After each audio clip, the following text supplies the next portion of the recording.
So the first thing was authenticity. We wrote the script, and we wrote the script based on just like what we felt about the moment or what we were thinking about.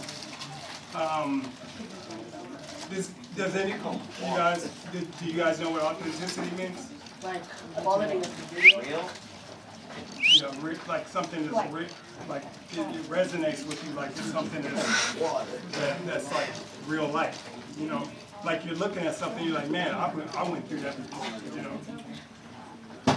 And then we went to the second part, which was actual film production, right? And I'm just going to go over with you briefly.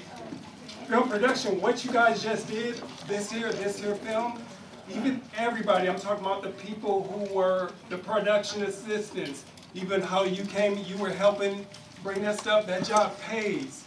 You can get paid for that. You get paid like $20,000 on a film project for that.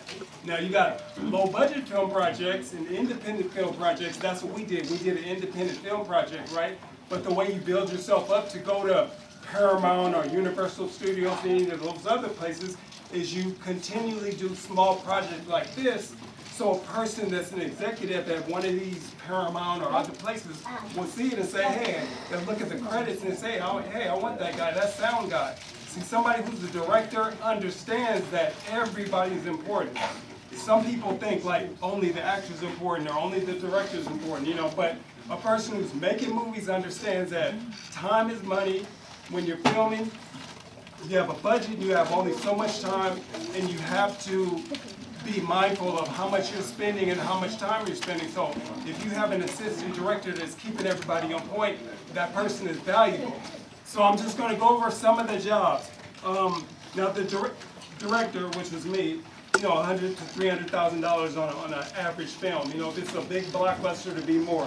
But a smaller film, I made $5,000 on a smaller film. You know what I mean? You pretty much can write your own ticket once you start doing a few things. You know what I mean? Even the sound guy.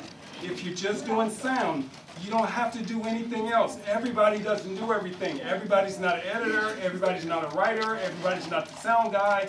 There's only one or two people in each department. You know, so. The assistant director, that was Dominique Jackson. She wasn't here, but she was really good. No, she wasn't. Okay, camera operator, Jay, did a good job as a camera operator.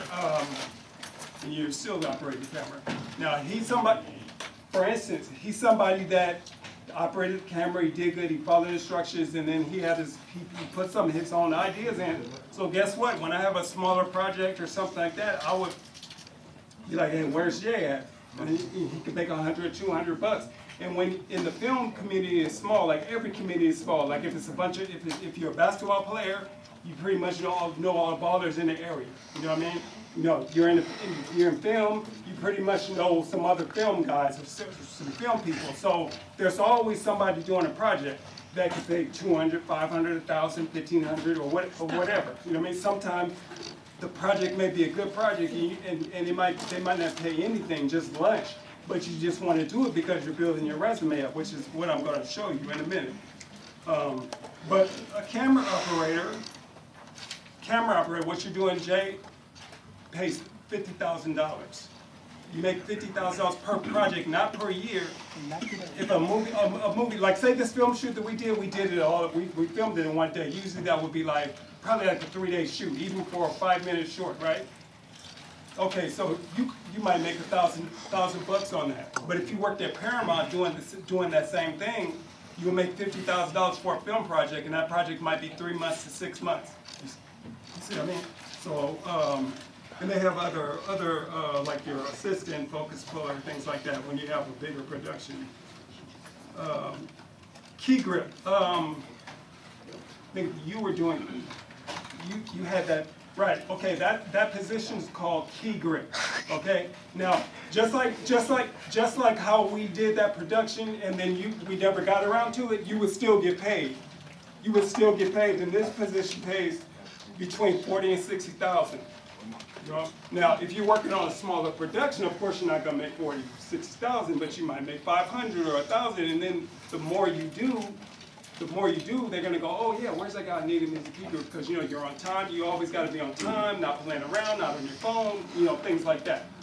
That's what people remember and look at when you do that. But your job, what you did was key grip, and we never even got around to it. But, okay, sound mixer, I did that.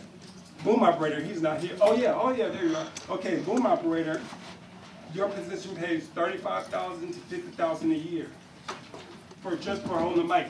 And it's very important. The sound is extremely important in the movie. Everything is important, but if you have a great production and the sound is crap, so you know what I do? I always have extra sound. Even though I have the sound on that mic and the sound here and the sound there, I have extra sound just so when I go to editing that the sound is crispy clear. You see what I mean? So when you're a sound guy, those are the things that you have in mind. And see, if somebody is a director, then you produce good product. They say, oh yeah, I want him because he knows how to, this is my backup sound. You know what I mean? I have that, I have this, I have that. But I also have this as my backup, backup sound, just to make sure I get it clear. So when it comes to editing, I'm not stopped like, oh, the whole movie is destroyed because we can't hear the words. So sound, boom operator, 35 to 50,000. Now, we didn't do a production designer, but I think I was talking to you about that. Production designer makes $70,000 to $100,000 per production.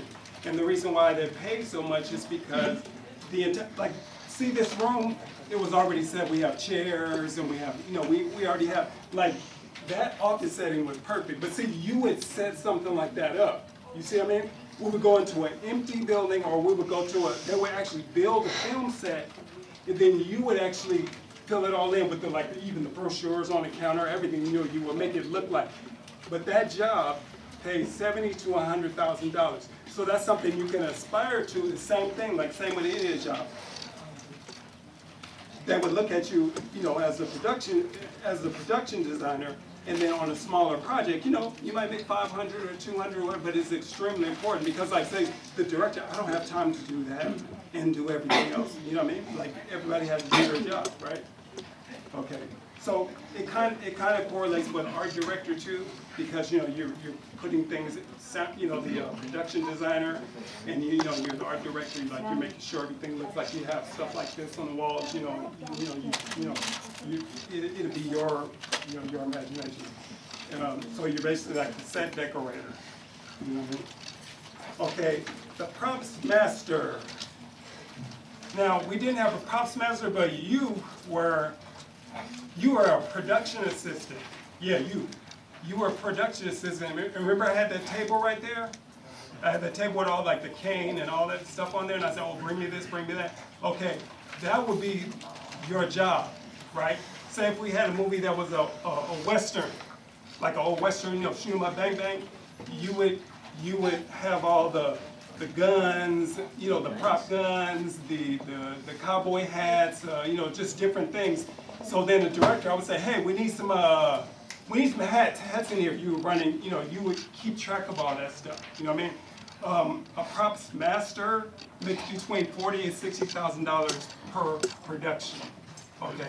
Now, when I say that you make that much, I'm talking about when you go work when you get a job working on a film like Paramount, Universal. When you're working at one of the, the major studios, right? Costume designer. Nobody was a costume designer, but costume designer. Does anybody know what a costume designer basically for a film set would be? Could anybody give me an example? Make the outfits. Yeah, make the outfits, right? Yeah, make sure, you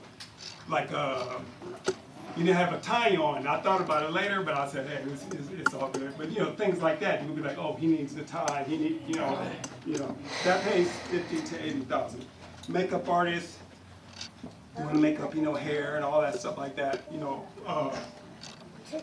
40 to 60,000. Now an editor, which is what I did, simple, do all the editing, 60 to 90,000 per production. All right. So, Sheree, I have another thing that's very important that I want to talk about. Sheree? Yes. Okay, you're up. gonna put me on share screen? Yeah, I'm about to do it right now. Stop recording.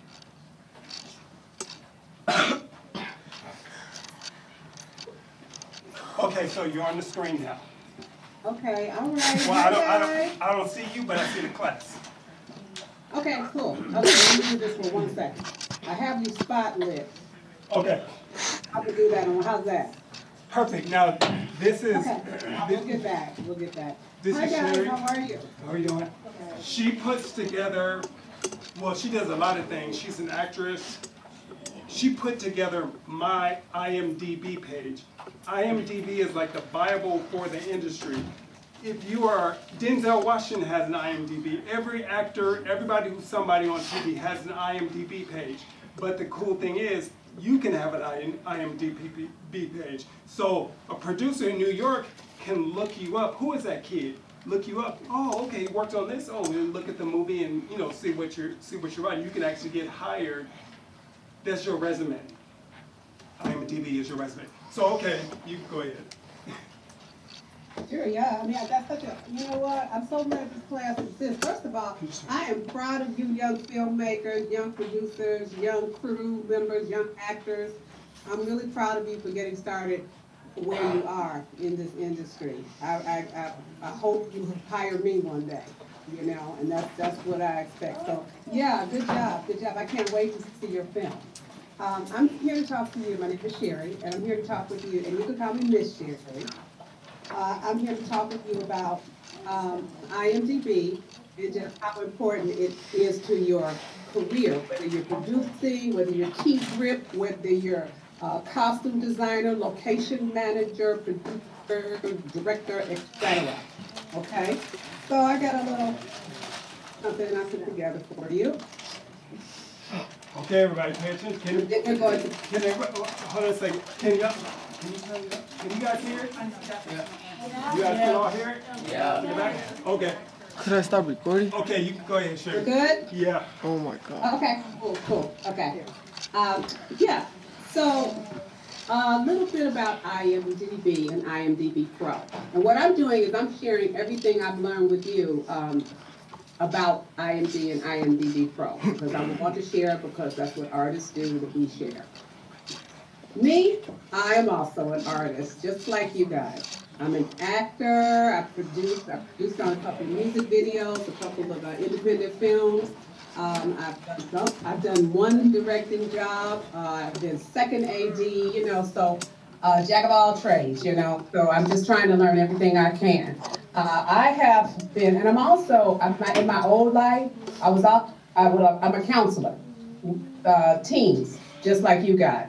You guys look like 6th through 12th grade to me.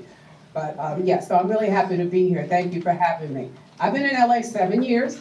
I'm originally from Chicago, the good part, the shy. And again, I'm an actress, producer, and counselor. And when you're done, you'll be able to check me and everyone else out on IMDb when we're done here. Hopefully, that's part of the goal. Is IMDb important for us, artists? Absolutely.